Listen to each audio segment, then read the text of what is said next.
السلام علیکم ویورز، کیسے ہیں آپ سب؟ خون کی کمی اس وقت ہوتی ہے جب آپ کے جسم کے اعضاء میں آکسیجن لے جانے کے لیے صحت مند سرخ خون کے خلیات نہ ہوں۔ خلیات آئرن اور ہیموگلوبن کے ساتھ سفر کرتے ہیں، جو ایک پروٹین ہے جو خون کے ذریعے آکسیجن کو پورے جسم تک پہنچانے میں مدد فراہم کرتا ہے۔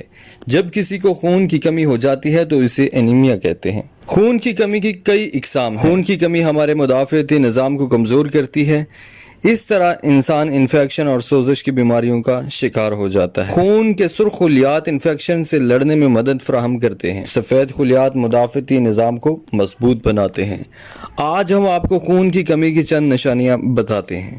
سر درد، منہ یا زبان کی سوزش، سانس لینے میں دشواری، جلد کی انفیکشن کے خطرات، سر چکرانا، بہت زیادہ تھکاوٹ محسوس ہونا، جلد کی رنگت کا زرد ہونا، سینے میں درد، عجیب و غریب چیزیں کھانے کی خواہش، یہ ساری نشانیاں خون کی کمی کی ہیں۔ خون کی کمی کی صورت میں پہلے اپنا لیبارٹری ٹیسٹ کروائیں اور اپنے معالج سے رجوع کریں۔ ویڈیو اچھی لگی ہو تو چینل کو سبسکرائب اور ویڈیو کو لائک ضرور کیجیے گا۔ اپنے اور اپنے پیاروں کا ہمیشہ خیال رکھیے گا۔